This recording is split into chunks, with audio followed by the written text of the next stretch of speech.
কবিতা আবৃত্তি করে আপনাদেরকে শোনাবো। কবিতাটার নাম একটু পরেই আমি ঘোষণা করছি। তার আগে আজকের আমার এই যে সাজসজ্জা দেখতে পাচ্ছ, এগুলোর স্পন্সর যারা করেছে তাদের নামগুলো আগে ঘোষণা করে দিই। এই যে আমার গায়ে যে ব্লাউজটা দেখতে পাচ্ছ, এটা অনেক দামি একটা ফুটপাথ থেকে কিনা, অনেক প্রাইস ছিল, সেটা নাইবার বললাম।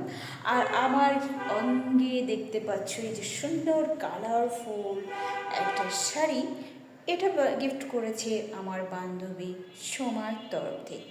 আর আমার হাতে যে ব্রেসলেটটা দেখতে পাচ্ছ, এটা অনেক দাম দিয়ে নিউ মার্কেট থেকে ওনারা আমাকে গিফট করেছে। তো চলুন প্রিয় সুধী দর্শক, শুরু করে দিই আমাদের আজকের কবিতা আবৃত্তি। তো প্রথমেই আমি কবিতা আবৃত্তি করছি। সবাইকে সালাম সালাম সালাম। শুরু করে দিচ্ছি আজকের কবিতা আবৃত্তি।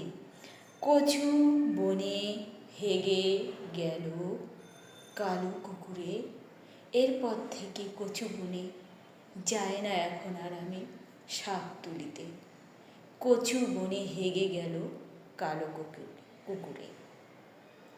সবার কাছে আমি আবারও ক্ষমাপ্রার্থী, যদি আমার কোনো ভুল হয়, উচ্চারণের কোনো ভুল দেখতে পান, আপনারা সসম্মানে আমাকে ক্ষমা করবেন। আজকের মতো এ পর্যন্ত অনুষ্ঠান সমাপ্তি ঘোষণা করছি। আবারও আগামীকাল দেখা হবে। আরও সুন্দর সুন্দর কবিতা আবৃত্তি করবো আপনাদেরকে শোনানোর জন্য। আমি চলে আসবো আয়াম টকটক সুন্দরী। থাকুন ততক্ষণ পর্যন্ত আমাদের চ্যানেলের সঙ্গে।